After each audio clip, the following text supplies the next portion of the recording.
मला खूप साऱ्या लोकांचा प्रश्न असतो की सर आम्हाला आमचा बिझनेस ऑनलाईन घेऊन जायचा आहे, पण ऑनलाईन कसा घेऊन जायचा, बरोबर. जे तुम्हाला सुद्धा हा प्रश्न पडला असेल की सर आमचा बिझनेस आहे किंवा आमची पर्सनल ब्रँडिंग आहे, आम्हाला ती ऑनलाईन घेऊन जायची आहे किंवा आमची पर्सनल ब्रँडिंग आम्हाला जास्तीत जास्त लोकांपर्यंत पोहोचवायची आहे, मग आम्ही करू तरी काय, आम्ही करायचं तरी काय.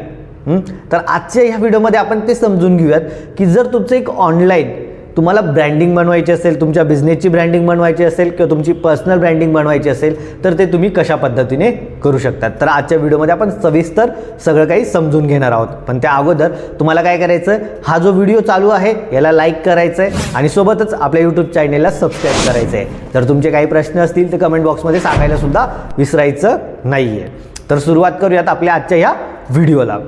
तर सगळ्यात अगोदर जर तुम्हाला तुमचा ब्रँड ऑनलाईन घेऊन जायचा असेल, एक बिझनेस आहे तुमचा. आता तुम्ही म्हणणार की सर आमचा एकदम छोटासा बिझनेस आहे. आता तुमचा छोटा बिझनेस असो किंवा मोठा बिझनेस असो, तुम्हाला तुमच्याकडे सोशल मीडियाचे अकाउंट्स असणं गरजेचं आहे. आता सोशल मीडियावर अकाउंट्स म्हणजे काय, तर सगळ्यात अगोदर तुमच्याकडे एक फेसबुकचं पेज असायला हवं. आता तुमची प्रोफाईल वेगळी असते जी की तुम्ही तुमच्या नावाने बनवलेली असते, पण फेसबुकमध्ये एक पेज ऑप्शन असतो, त्यावर तुमच्या बिझनेसचं पेज तुम्ही बनवायला हवं.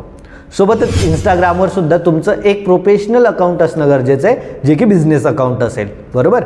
यामध्ये तुम्हाला काय करायचं, जर तुम्हाला सुरुवात करायची आहे तर तुमच्याकडे इंस्टाग्रामवर एक प्रोफेशनल अकाउंट असणं गरजेचं आहे आणि दुसरं एक फेसबुकवर तुमचं पेज असणं गरजेचं आहे.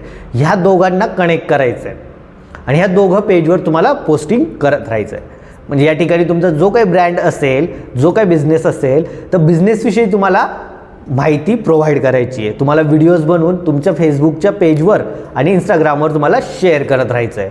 म्हणजे तुमचा बिझनेस काय आहे, त्याच्यातनं काय फायदा होतो, त्याचं मार्केट काय आहे, त्यामध्ये कशा पद्धतीने लोक त्याचा फायदा घेऊ शकतात, त्याबरोबर त्या बिझनेसचा वापर करून त्यांच्या लाईफमधले कोणते प्रॉब्लेम सॉल्व्ह होऊ शकतात, ह्या सगळ्या गोष्टी तुम्ही त्या ठिकाणी शेअर करू शकतात, राईट. त्यानंतर पुढे जर बघायला गेलं तर जो काही तुम्ही बिझनेस करताय तर त्या बिझनेसच्या नावाने किंवा तुमच्या पर्सनल ब्रँडिंगच्या नावाने तुमच्याकडे एक यूट्यूब चॅनल असणं गरजेचं आहे. जर तुमचं स्वतःचं एक यूट्यूब चॅनल असेल तर तुम्ही काय करू शकतात, जसं मी तुम्हाला म्हटलं की तुमच्या इंडस्ट्रीतलं नॉलेज तुम्हाला शेअर करायचं आहे, ज्या पद्धतीने मी माझ्या इंडस्ट्रीतलं शेअर करतोय. माझी इंडस्ट्री काय, बिझनेस आणि डिजिटल मार्केटिंग. तर ह्या दोन गोष्टी मी तुम्हाला शेअर करतोय. का शेअर करतोय, कारण मला ऑलरेडी त्यामधलं नॉलेज आहे. तसंच तुमच्या बिझनेसमध्ये सुद्धा तुम्हाला त्यात नॉलेज असणारच आहे. मग त्या नॉलेजचं तुम्हाला काय करायचं आहे, व्हिडिओच्या स्वरूपात व्यवस्थित बनवायचं आहे, जसं मी बनवतोय तसं, आणि तुम्हाला काय करायचं आहे, यूट्यूबला शेअर करायचं आहे. म्हणजे आपण काय बघितलं, यूट्यूबवर तुमचं अकाउंट असणं गरजेचं आहे, इंस्टाग्रामवर आणि फेसबुकवर. याच्यावर जर तुमचं अकाउंट असेल तर ऑटोमॅटिकली तुमची ब्रँडिंग टॉपला येते, गुगलला दिसते, इंस्टाग्रामला इंटरनेटवरती दिसायला लागते. म्हणजे जे काही तुमचे कस्टमर्स आहेत ते ऑटोमॅटिकली तुम्हाला सर्च करतील आणि तुमच्यापर्यंत पोहोचतील.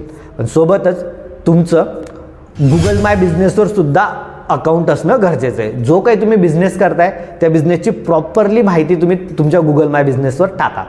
म्हणजे काय, जर तुमची वेबसाईट असेल तर वेबसाईट टाका, तुमचा मोबाईल नंबर टाका, तुम्ही कुठं राहतात, तुमचा बिझनेस काय करतोय, ह्या सगळ्या गोष्टी त्या ठिकाणी लोकेशन वगैरे सगळं टाकायचं आहे. जेणेकरून लोकांना कळेल की ह्या बिझनेस, म्हणजे ज्यावेळेस त्यांना तो प्रॉब्लेम असेल. जसं आपण एक एक्झाम्पल घेऊ, तुम्ही एक डॉक्टर आहात, बरोबर. तुम्ही ब्युटी क्लिनिक असेल तुमचं, बरोबर. म्हणजे स्किन केअर आपण धरूयात.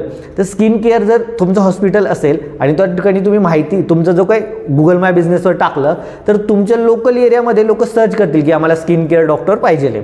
त्यावेळेस काय होणार आहे, ते स्किन केअर डॉक्टरला शोधण्यासाठी ते गुगलवर गेलेत, त्या ठिकाणी तुमचा नंबर दिसला किंवा तुमची वेबसाईट दिसली. त्यांनी काय केलं, तुम्हाला कॉन्टॅक्ट केला की सर असा असा आहे माझा प्रॉब्लेम, मग मला तुमच्याकडे यायचं आहे. किंवा त्या ठिकाणी एक ऑप्शन असतो बुकिंग, म्हणजे अपॉइंटमेंट घ्यायची असते. मग त्या ठिकाणी सुद्धा तुम्ही अपॉइंटमेंट शेड्यूल करू शकता त्यांच्यासोबत. म्हणजे हे सगळं ऑटोमेशनवर चालेल आणि ऑटोमॅटिकली तुम्ही त्यांच्याकडनं पैसेसुद्धा घेऊ शकतात. सिम्पल आहे, इझी आहे. यातनं तुम्ही काय करू शकता, तुमच्या गुगल माय बिझनेसमुळे तुम्ही गुगलला टॉप रँक करू शकतात. त्या ठिकाणी तुमच्या कस्टमरचे रिव्ह्यू घेऊ शकतात आणि तुमच्या गुगल माय बिझनेसवर टाकू शकतात, जेणेकरून तुमचं गुगल माय बिझनेसचं जे काय असेल ते रँकला दिसेल. जसं आता आपण पुण्यात राहतो, जर पुण्यात तुम्ही एखाद्या लोकल एरियामध्ये असाल आणि त्या ठिकाणी जर तुम्ही सर्च केलं की आम्हाला स्पेशल, म्हणजे जो काही हेअर आणि ब्युटीचं क्लिनिक पाहिजे. मग लोक जर सर्च केलं तर तुम्हाला त्यांना डायरेक्ट ते दिसेल, ते लोक तुमच्या हॉस्पिटलपर्यंत आरामात पोहोचतील. तर अशा पद्धतीने तुम्ही गुगल माय बिझनेसवर जर तुमचे अकाउंट बनवलं तर ऑटोमॅटिकली तुमच्या बिझनेसपर्यंत लोक पोहोचतील. लोकांना त्यांचं जो काही प्रोडक्ट पाहिजे असेल, सर्व्हिस पाहिजे असेल ते तुमच्यापर्यंत येऊन ते घेतील आणि तुमचा बिझनेस ऑटोमॅटिकली चालत राहील. त्यानंतर पुढे येतं की तुमच्याकडे एक वेबसाईट असणं गरजेचं आहे. बिझनेस लहान असो किंवा मोठा असो, तुमच्याकडे जर वेबसाईट असेल ना तर तुम्ही तुमचं 24 तास ओपन दुकान ठेवू शकतात. म्हणजे काय, तर कोणताही कस्टमर तुमच्यापर्यंत आला तर त्या कस्टमरला दिसायला हवं, बरोबर, की तुम्ही काय प्रोडक्ट देतात, काय सर्व्हिस देतात. हे जर त्यांना तुमच्या वेबसाईटवर जाऊन कळलं तर त्या ठिकाणी ते त्यांचं नाव, नंबर, नाव देतील, मोबाईल नंबर देतील, ईमेल ID देतील, बरोबर. आणि जर त्यांनी मोबाईल नंबर, मेल ID जर दिला तर आपण त्यांना परत रिटार्गेटिंग करू शकतो. म्हणजे रात्री जर एखाद्या व्यक्तीला आठवलं की 11 वाजता 12 वाजता, तर त्यावेळेस आपलं शॉप जरी बंद असेल पण जर त्याला आपली वेबसाईट दिसली, त्या वेबसाईटवर गेला आणि त्याने काय केलं, त्याचा मोबाईल नंबर वगैरे टाकले, बरोबर. मग आपण दुसऱ्या दिवशी त्यांना कॉन्टॅक्ट करू शकतो की सर तुम्ही आमच्या वेबसाईटवर आलेला, तुम्ही अशा पद्धतीने सर्च केलेलं, तुम्हाला काही रिक्वायरमेंट आहे का, बरोबर. आणि ज्यावेळेस त्यांना रिक्वायरमेंट असेल मग त्यांना आपण कॉन्टॅक्ट केला तर 100% म्हणजे त्यांना गरज आहे म्हणून ते आपल्या वेबसाईटवर आलेत, म्हणून त्यांनी सर्च केलं, म्हणून ते वेबसाईटपर्यंत पोहोचलेत आणि आपल्याला नोटिफिकेशन आलं की ह्या व्यक्तीला ह्या गोष्टीची गरज आहे. आणि त्या पद्धतीने आपण इझिली आपला प्रोडक्ट, आपली सर्व्हिस त्यांच्यापर्यंत देऊ शकतो, त्यांचा प्रॉब्लेम सॉल्व्ह करू शकतो आणि आपण आपला जो काही बिझनेस आहे तो सुद्धा इझिली ग्रो करू शकतो. तर अशा पद्धतीने ह्या 3-4 गोष्टी जर आपल्याकडे असतील ना तर इझिली आपण आपला चांगला बिझनेस बनवू शकतो. सोबतच आपल्या बिझनेसला ऑनलाईन घेऊन जायच्या या बेसिक स्टेप्स आहेत, याचा तुमच्याकडे प्रॉपर एक फॉर्म्युला असणं गरजेचं आहे. म्हणजे प्रॉपर स्ट्रॅटेजी असणं गरजेचं आहे की तुम्हाला यूट्यूब, इंस्टाग्रामवर कंटिन्युअसली कॉन्टेंट टाकायचं आहे, बरोबर. आणि सोबतच यूट्यूबला सुद्धा तुम्हाला कॉन्टेंट शेअर करायचं आहे.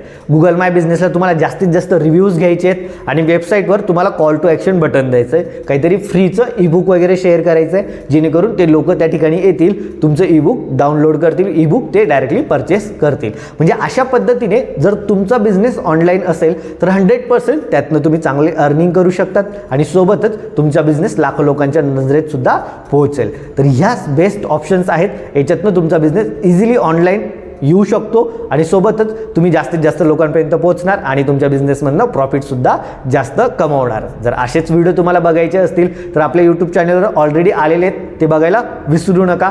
सोबतच तुम्हाला काय करायचं आहे, या यूट्यूब चॅनलला सबस्क्राईब करायचं आहे आणि जो काही व्हिडिओ चालू आहे त्याला लाईक करायचं आहे. तुम्हाला कोणता व्हिडिओ बघायचा किंवा तुम्हाला काही प्रश्न असतील तर खाली कमेंट बॉक्समध्ये ते सुद्धा सांगायला विसरायचं नाही. Bye bye.